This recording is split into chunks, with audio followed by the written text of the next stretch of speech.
La palabra es ahora del maestro Arturo Herrera Gutiérrez, secretario de Hacienda y Crédito Público.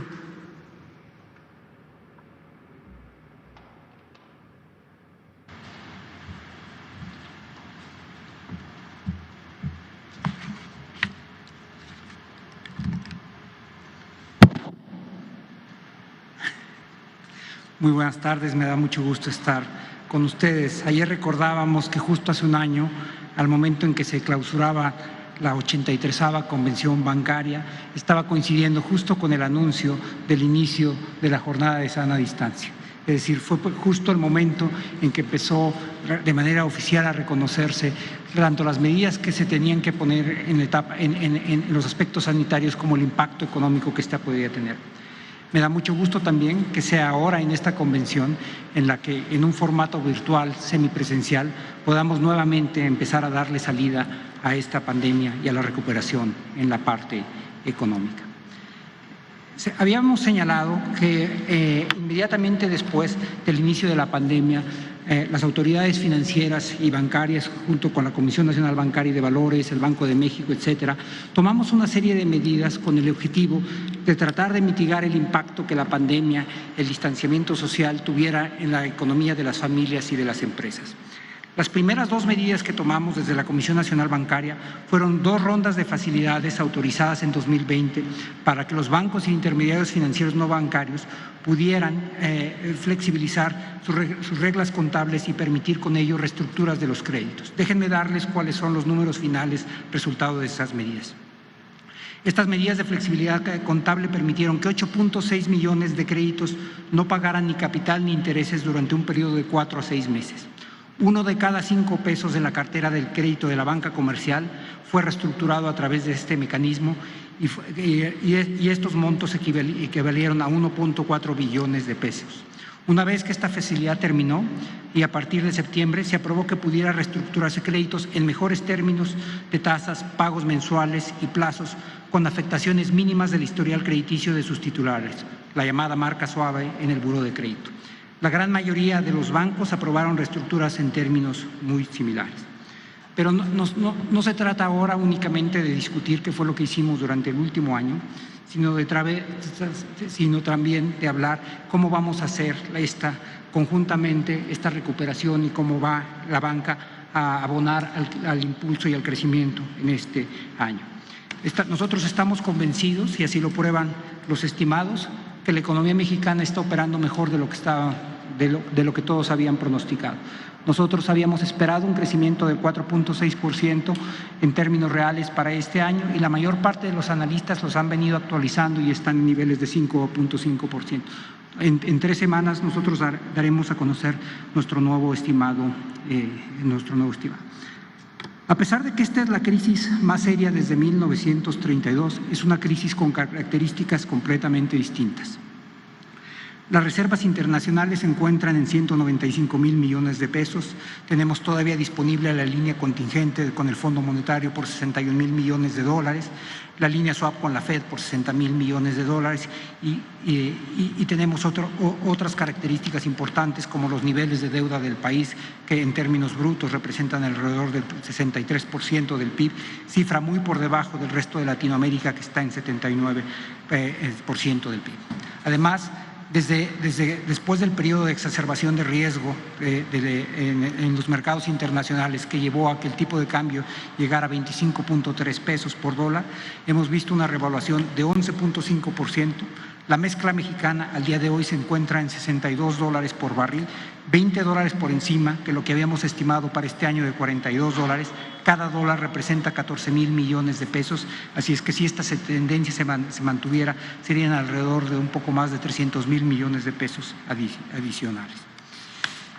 Pero estas circunstancias no son suficientes y para ello, durante esta convención, nosotros hemos anunciado una serie de medidas que permiten abonar a un despegue de la actividad económica sobre bases más sólidas y que permiten también aprovechar la posición completamente distinta con que la banca mexicana y el sector financiero salen de esta crisis. Habría que recordar que todas las crisis mayúsculas que hemos vivido en los últimos 45 años estuvieron ligadas, a excepción de esta, a un problema en el sector financiero. una crisis de la deuda y tipo de cambio en 1972, 1982, en 1976 y 1982, una quiebra del sistema bancario en 1995 y problemas en el mercado de derivados y créditos a las viviendas en 2009.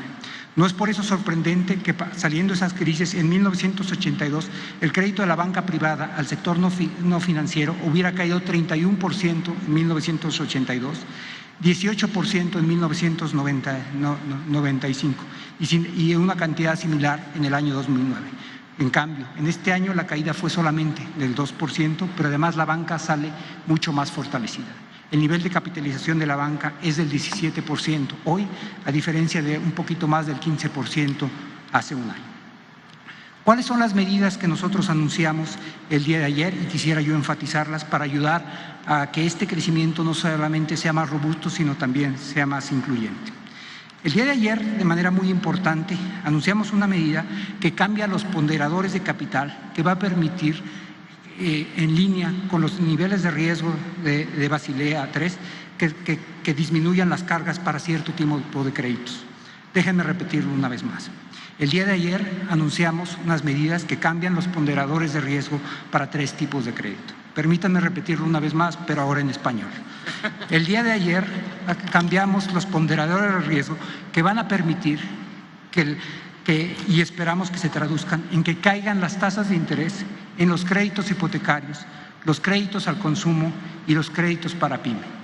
Las estimaciones que hemos hecho a partir de los nuevos requerimientos de capital implicarían que para créditos hipotecarios las tasas de interés podrían caer hasta en un 17% de donde están ahora, es decir, podrían pasar, si la tasa de interés fuera del 12%, alrededor del 10%, para los créditos personales entre el 12 y el 15%, y para los créditos en tarjeta de crédito podrían caer hasta un 30%. Hicimos también un cálculo y anunciamos otra medida que nos pareció muy interesante. Después de revisar las bases de datos, tanto del sistema bancario y financiero como las que se encuentran en el buró de crédito, nos encontramos con algo que era una verdad de perogrullo, y es que las mujeres tienen menos probabilidad de default que los hombres, y cuando entran en un periodo de incumplimiento se ponen al día más rápido. En términos llanos, las mujeres son mejores pagadoras que los hombres.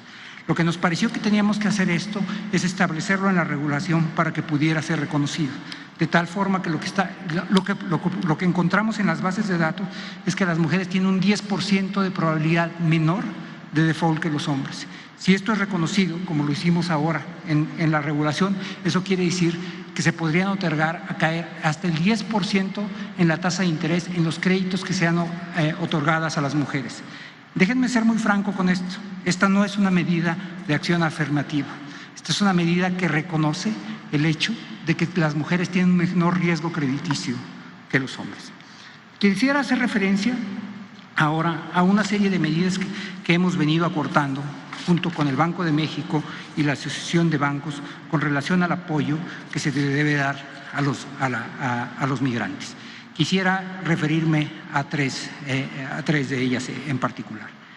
El día de ayer, presidente, la Asociación de Bancos nos informó que de los 1.500 municipios que no tienen ningún servicio bancario, ellos están comprometiéndose a llevarlo a través de forma directa o a través de corresponsales a 407 municipios de manera inmediata. Lo que nosotros nos comprometimos fue a compartir con ellos la información del programa de Internet para Todos, que llevará la última milla a una cantidad de municipios similares y va a permitir expandir de manera muy importante los servicios financieros y bancarios a las poblaciones que hoy no cuentan con ellas. Hicimos además una serie de anuncios y acuerdos con relación a esquemas para facilitar las remesas de los compatriotas en el extranjero. Como ustedes recordarán, el pasado 8 de febrero, junto con el Banco de México y la ABM, anunciamos una serie de medidas para apoyar a los migrantes mexicanos. Quisiera referirme a una de ellas. de manera muy específica anunciamos un programa a través del cual el Banco del Bienestar iba a permitir que los migrantes mexicanos pudieran abrir cuentas de débito de manera remota en Estados Unidos y que estas tarjetas pudieran ser entregadas a través de los consulados.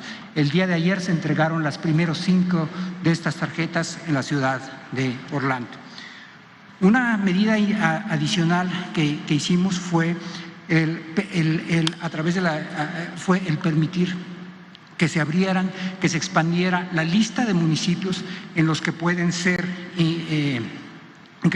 utilizadas los depósitos en dólares. Hasta ahora esta lista ha estado limitada a municipios fronterizos y a ciudades donde el turismo tiene una preponderancia muy específica.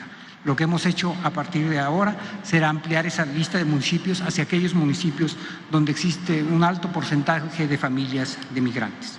Este es el primer paquete de medidas que desde el sector financiero hemos estado impulsando para superar la crisis y reactivar la economía en la etapa post-COVID, pero no son ni serán las únicas. La reactivación económica no solo depende de una buena posición financiera, sino de que podamos superar pronto la crisis del COVID. Desde diciembre pasado iniciamos nuestros procesos de vacunación y en la actualidad estamos acelerando el mismo. Estamos estimando que para mayo se habrán aplicado cerca de 80 millones de dosis en nuestro país. El gobierno inició con 4 contratos, pero en la medida en que ha habido modificaciones en la logística de los proveedores, hemos hecho ajustes para compensar por cualquier retraso. Estas medidas, juntos con las que hemos anunciado y junto con la certeza de que en algunos meses más podremos haber dejado atrás al COVID, estamos seguros que nos garantizará que tendremos un año de mucho mayor crecimiento en el 2021 y estamos convencidos de que la banca mexicana tiene que jugar un rol muy importante en esta recuperación. Muchísimas gracias.